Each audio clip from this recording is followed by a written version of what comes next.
ओम शांति।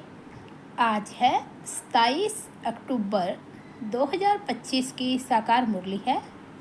बाबा बोले, मीठे बच्चे, नाजुकपना भी देहाभिमान है। रूसना, रोना, ये सब आसुरी संस्कार तुम बच्चों में नहीं होने चाहिए। दुख सुख मान अपमान सब सहन करना है। सर्विस में आज का प्रश्न है, सर्विस में ढीलापन आने का मुख्य कारण क्या है? उत्तर है, जब देहाभिमान के कारण एक दो की खामियां देखने लगते हैं तब सर्विस में ढीलापन आता है। आपस में अनबनी होना भी देहाभिमान है। मैं फलाने के साथ नहीं चल सकता, मैं यहाँ नहीं रह सकता, यह सब नाजुकपना है। यह बोल मुख से निकालना माना कांटे बनना, ना फरमान बरदार बनना। बाबा कहते, बच्चे, तुम रूहानी मिलिट्री हो, इसलिए ऑर्डर हुआ तो फौरन हाजिर होना चाहिए। कोई भी बात में आनाकानी मत करो। ओम शांति। रूहानी बाप बैठ रूहानी बच्चों को समझाते हैं। बच्चों को पहले पहले यह शिक्षा मिलती है कि अपने को आत्मा निश्चय करो। देहाभिमान छोड़ देही अभिमानी बनना है। हम आत्मा हैं, देही अभिमानी बने तब ही बाप को याद कर सके। वह है अज्ञान काल, ये है ज्ञान काल। ज्ञान तो एक ही बाप देते हैं जो सर्व की सद्गति करते हैं, और वे है निराकार, अर्थात उनका कोई मनुष्य आकार नहीं है। जिसको मनुष्य का आकार है उनको भगवान नहीं कह सकते। अब आत्माएं तो सब निराकारी ही हैं, परंतु देह अभिमान में आने से अपने को आत्मा भूल गए हैं। अब बाप कहते हैं, तुमको वापस जाना है, अपने को आत्मा समझो। आत्मा समझ बाप को याद करो, तब जन्म जन्मांतर के पाप भस्म हो और कोई उपाय नहीं। आत्मा ही पतित, आत्मा ही पावन बनती है। बाप ने समझाया है, पावन आत्माएं हैं सतयुग त्रेता में, पतित आत्मा फिर रावण राज्य में बनती है। सीढ़ी में भी समझाया है, जो पावन थे वह पतित बने हैं। 5000 वर्ष पहले तुम सब आत्माएं शांति धाम में पावन थी, उसको कहा ही जाता है निर्वाण धाम। फिर कलयुग में पतित बनते हैं, तब चिल्लाते हैं, हे पतित पावन आओ। बाबा समझाते हैं, बच्चे, मैं जो तुमको ज्ञान दे रहा हूँ पति से पावन बनने का, वह सिर्फ मैं ही देता हूँ, जो फिर पराये लोप हो जाता है। बाप को ही आकर सुनाना पड़ता है। यहाँ मनुष्यों ने अथाह शास्त्र बनाए हैं। सतयुग में कोई शास्त्र होता ही नहीं, वहाँ भक्ति मार्ग रिंचक भी नहीं। अभी बाप कहते हैं, तुम मेरे द्वारा ही पति से पावन बन सकते हो। पावन दुनिया जरूर बननी ही है। मैं तो बच्चों को ही आकर राजयोग सिखाता हूँ। दैवी गुण भी धारण करने हैं। रूसना रोना ये सब आसुरी स्वभाव है। बाप कहते हैं, दुख सुख मान अपमान सब बच्चों को सहन करना है, नाजुकपना नहीं। मैं फलाने स्थान पर नहीं रह सकती हूँ, यह भी नाजुकपना है। इनका स्वभाव ऐसा है, ये ऐसा है, वैसा है, ये कुछ भी रहना नहीं चाहिए। मुख से सदैव फूल ही निकले, कांटा नहीं निकालना चाहिए।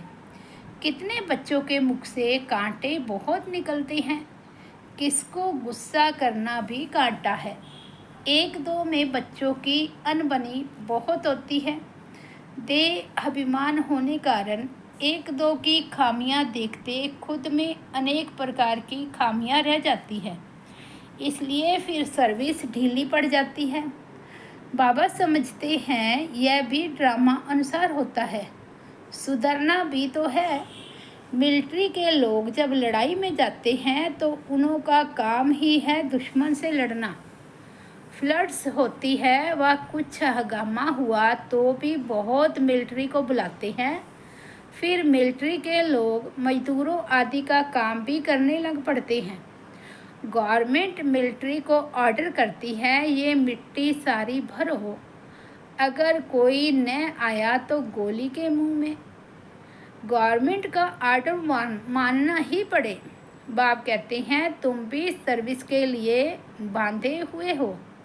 बाप जहाँ भी सर्विस पर जाने के लिए बोले झट हाजिर होना चाहिए। नहीं माना तो मिलिट्री नहीं कहेंगे, वह फिर दिल पर नहीं चढ़ते। तुम बाप के मददगार हो सबको पैगाम देने में। अब समझो कहाँ बड़ा म्यूज़ियम खोलते हैं, कहते हैं 10 माइल दूर है, सर्विस पर तो जाना पड़े ना। खर्चे का ख्याल थोड़े ही करना है। बड़े से बड़ी गवर्नमेंट बेहद के बाप का ऑर्डर मिलता है, जिसका राइट हैंड फिर धर्मराज है। उनकी श्रीमत पर न चलने से फिर गिर पड़ते हैं। श्रीमत कहती है अपनी आंखों को सिवल बनाओ, काम पर जीत पाने की हिम्मत रखनी चाहिए। बाबा का हुक्म है, अगर हम नहीं मानेंगे तो एकदम चकनाचूर हो जाएंगे। 21 जन्मों की राजाई में रोला पड़ जाएगा। बाप कहते हैं मुझे बच्चों के बगैर तो कभी कोई जान ना सके। कल पहले वाले भी आहिस्ते आहिस्ते निकलते रहेंगे। ये है बिल्कुल नई नई बातें। ये है गीता का युग, परंतु शास्त्रों में इस संगम युग का वर्णन नहीं है। गीता को ही द्वापर में ले गए हैं, लेकिन जब राजयोग सिखाया तो जरूर संगम होगा ना। परंतु किसकी भी बुद्धि में यह बातें नहीं हैं। अभी तुम्हें ज्ञान का नशा चढ़ा हुआ है। मनुष्यों को है भक्ति मार्ग का नशा। कहते हैं भगवान भी आ जाए तो भी हम भक्ति नहीं छोड़ेंगे। ये उत्थान और पतन की सीढ़ी बहुत अच्छी है, तो भी मनुष्यों की आंखें नहीं खुलती है। माया के नशे में एकदम चकनाचूर हैं। ज्ञान का नशा बहुत देरी से चढ़ता है। पहले तो दैवी गुण भी चाहिए। बाप का कोई भी ऑर्डर हुआ तो उसमें आनाकानी नहीं करनी है। यह मैं नहीं कर सकता हूँ, इसको कहा जाता है ना फरमान बरदार। श्रीमत मिलती है ऐसा ऐसा करना है तो समझना चाहिए कि शिव बाबा की श्रेष्ठ मत है। वह है ही सदगति दाता। दाता कभी उल्टी मत नहीं देंगे। बाप कहते हैं मैं इनके बहुत जन्मों के अंत में प्रवेश करता हूँ। इनसे भी देखो लक्ष्मी ऊंच चली जाती है। गायन भी है, फीमेल को आगे रखा जाता है। पहले लक्ष्मी फिर नारायण, यथा राजा रानी तथा प्रजा हो जाती है। तुमको भी ऐसा श्रेष्ठ बनना है। इस समय तो सारी दुनिया में रावण राज्य है। सभी कहते हैं राम राज्य चाहिए। अब है संगम। जब इन लक्ष्मी नारायण का राज्य था तो रावण राज्य नहीं था। फिर चेंज कैसे होती है ये कोई नहीं जानते। सभी घोर अंधेरे में हैं। समझते हैं कलयुग तो अभी छोटा बच्चा रेगड़ी पहन रहा है, तो मनुष्य और ही नींद में सोए हुए हैं। यह रूहानी नॉलेज रूहानी बाप ही रूहों को देते हैं। राजयोग भी सिखलाते हैं। श्री कृष्ण को रूहानी बाप नहीं कहेंगे। वह ऐसे नहीं कहेंगे कि हे रूहानी बच्चों। यह भी लिखना चाहिए रूहानी नॉलेजफुल बाप स्पिरिचुअल नॉलेज रूहानी बच्चों को देते हैं। बाप समझाते हैं दुनिया में सभी मनुष्य है देह अभिमानी। मैं आत्मा हूँ ये कोई नहीं जानते हैं। बाप कहते हैं किसकी भी आत्मा लीन नहीं होती है। अभी तुम बच्चों को समझाया जाता है। दशहरा दीपावली क्या है। मनुष्य तो जो भी पूजा आदि करते हैं सब ब्लाइंड फेथ की, जिसको गुड्डी पूजा कहा जाता है। पत्थर पूजा कहा जाता है। अभी तुम पारस बुद्धि बनते हो तो पत्थर की पूजा नहीं कर सकते हो। चित्रों के आगे जाकर माथा टेकते हैं, कुछ भी समझते नहीं। कहते भी हैं ज्ञान, भक्ति और वैराग्य। ज्ञान आधा कल्प चला, फिर भक्ति शुरू हुई। अब तुमको ज्ञान मिलता है तो भक्ति से वैराग्य आ जाता है। ये दुनिया ही बदलती है। कलयुग में भक्ति है, सतयुग में भक्ति होती नहीं। वहाँ है ही पूज्य। बाप कहते हैं बच्चे, तुम माथा क्यों टेकते हो? आधा कल्प तुमने माथा भी खिसाया, पैसे भी गंवाए, मिला कुछ नहीं। माया ने एकदम माथा मोड़ लिया है, कंगाल बना दिया है। फिर बाप आकर सबका माथा ठीक कर देते हैं। अभी आहिस्ते आहिस्ते कुछ यूरोपियन लोग भी समझते हैं। बाबा ने समझाया है, ये भारतवासी तो बिल्कुल तमोगुनी बन गए हैं। वह और धर्म वाले फिर भी पीछे आते हैं तो सुख भी थोड़ा, दुख भी थोड़ा मिलता है। भारतवासियों को सुख बहुत तो दुख भी बहुत है।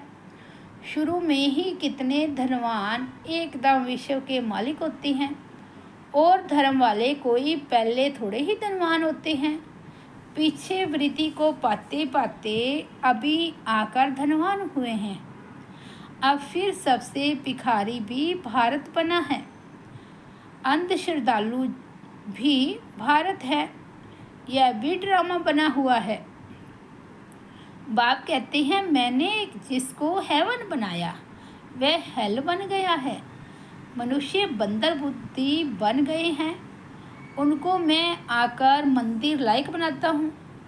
विकार बड़े कड़े होते हैं। क्रोध कितना है? तुम्हारे में कोई क्रोध नहीं होना चाहिए। बिल्कुल मीठे, शांत, अति मीठे बनो। यह भी जानते हो कोटों में कोई ही निकलते हैं राजाई पद पाने वाले। बाप कहते हैं मैं आया हूँ तुमको नर से नारायण बनाने। उसमें भी 8 रत्न मुख्य गाए जाते हैं। 8 रत्न और बीच में है बाप। 8 हैं पास विद ऑनर्स, 100 भी नंबरवार पुरुषार्थ अनुसार। देह अभिमान को तोड़ने में बड़ी मेहनत लगती है। देह का भान बिल्कुल निकल जाए। कोई कोई पक्के ब्रह्मज्ञानी जो होते हैं उन्हों का भी ऐसे होता है। बैठे बैठे देह का त्याग कर देते हैं। बैठे बैठे ऐसे शरीर छोड़ते हैं, वायुमंडल एकदम शांत हो जाता है। और अक्सर करके प्रभात के शुद्ध समय पर शरीर छोड़ते हैं। रात को मनुष्य बहुत गंद करते हैं। सुबह को स्नान आदि करके भगवान भगवान कहने लगते हैं, पूजा करते हैं। बाप सब बातें समझाते रहते हैं। प्रदर्शनी आदि में भी पहले पहले तुम अलफ का परिचय दो। पहले अलफ और बे। बाप तो एक ही निराकार है। बाप रचयिता ही बैठ रचना के आदि मध्य अंत का ज्ञान समझाते हैं। वही बाप कहते हैं मामेकम याद करो। देह के संबंध छोड़ अपने को आत्मा समझ मामेकम याद करो। बाप का परिचय तुम देंगे, फिर किसको हिम्मत नहीं रहेगी प्रश्न उत्तर करने की। पहले बाप का निश्चय पक्का हो जाए तब बोलो। 84 जन्म ऐसे लिए जाते हैं। चक्कर को समझ लिया, बाप को समझ लिया, फिर कोई प्रश्न उठेगा नहीं। बाप का परिचय देने बगैर बाकी तुम टिक टिक करते हो तो उसमें तुम्हारा टाइम बहुत वेस्ट हो जाता है। गले ही घुट जाते हैं। पहली पहली बात अलफ की उठाओ। टिक टिक करने से समझ थोड़े ही सकते हैं।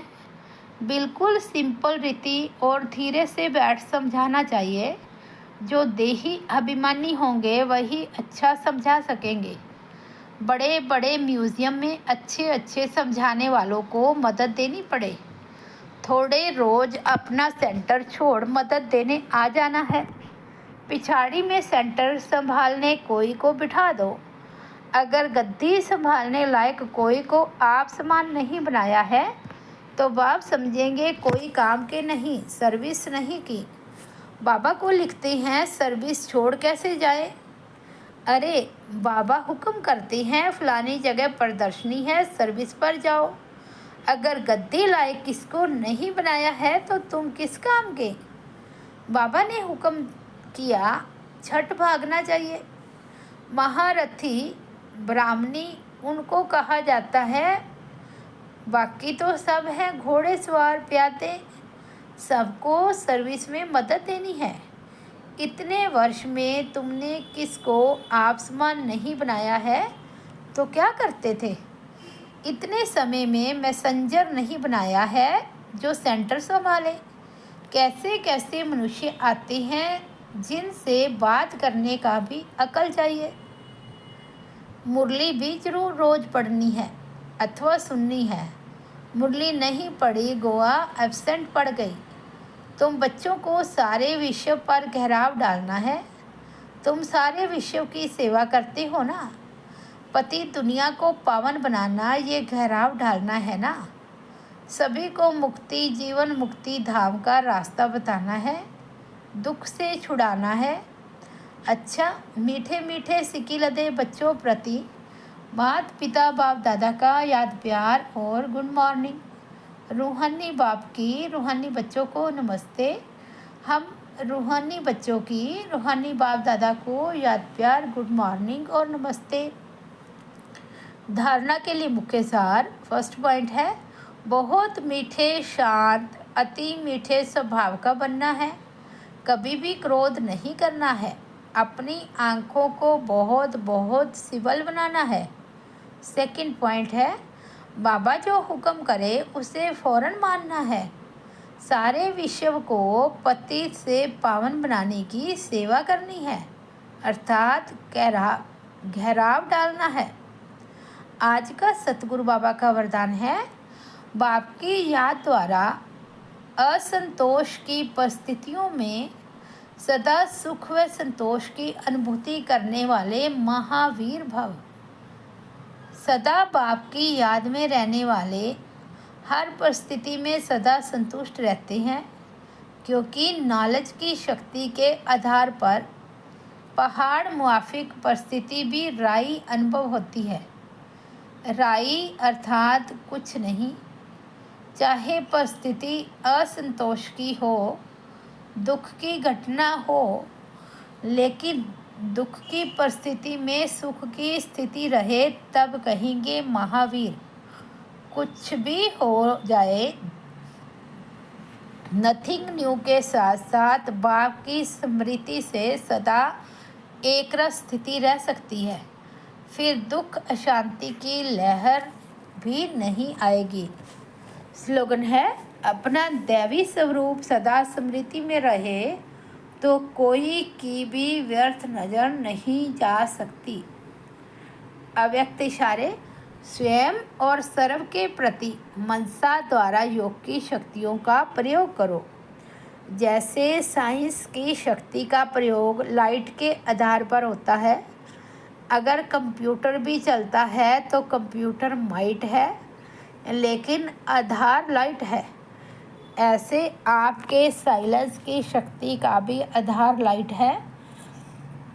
जब वह प्रकृति की लाइट अनेक प्रकार के प्रयोग प्रैक्टिकल में करके दिखाती है तो आपकी अविनाशी परमात्म लाइट, आत्मिक लाइट और साथ साथ प्रैक्टिकल स्थिति लाइट, तो इससे क्या नहीं प्रयोग हो सकता। ओम शांति। तो ये थे आज 27 अक्टूबर 2025 के बाबा के अनमोल महावाक्य। मुरली की हेडलाइन है मीठे बच्चे नाजुक पना भी ते अभिमान है। रूसना रोना ये सब आसरी संस्कार तुम बच्चों में नहीं होने चाहिए। दुख सुख मान अपमान सब सहन करना है। ओम शांति।